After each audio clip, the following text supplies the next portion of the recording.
Decades of internal conflict in Somalia have threatened the peace and stability of the East African region. Now, Somalia's neighbors are fully engaged in efforts to restore peace to the nation. In a recent interview with Membe, Tanzania's Minister of Foreign Affairs, he discussed the role his country is playing in Somalia. Somalia will go to the polls in September, October. They are now in the process of completing their constitutional process. Soon after their constitution ends in August the 30th, then they will be in the process of democratizing, that is calling for democratic elections come September, October, so that for the first time, the so-called failed state will now have a fully fledged government to take care of its own people. So this is one of the roles that we are playing. Yeah, one of the things I noticed is that while the other neighbors, Kenya particularly, and even Uganda got involved militarily in there, Tanzania seemed to take a different approach. What was the driving agenda behind your approach to Somalia? Uganda came in as a call by the African Union to do so. We formed the AMISOM, the African Mission in Somalia. So Burundi and Uganda went in first. Nigeria, Ghana, Sierra Leone, Malawi, and Zambia pledged but could not go in.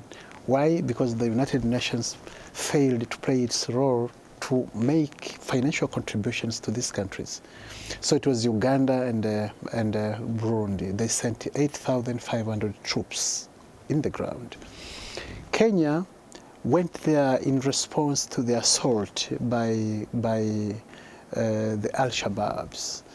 Soon after the assault in Kenya, Kenya decided to take a unilateral decision to send the military inside Somalia.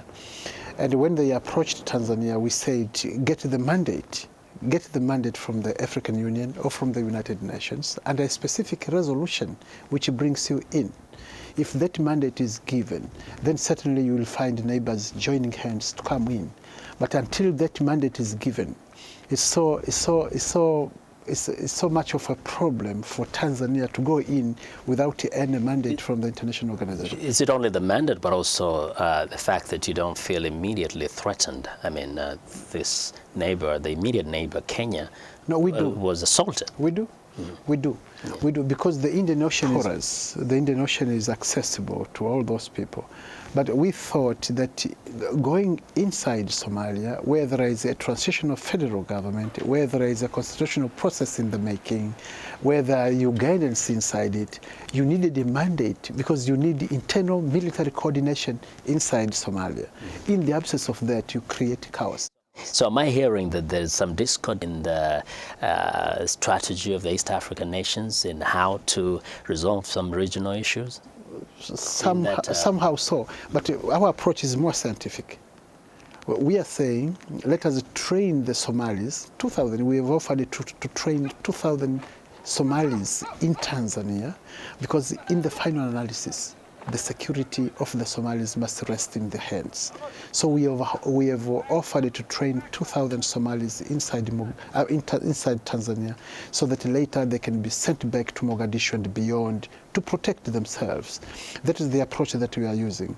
Now, with respect to the Kenyan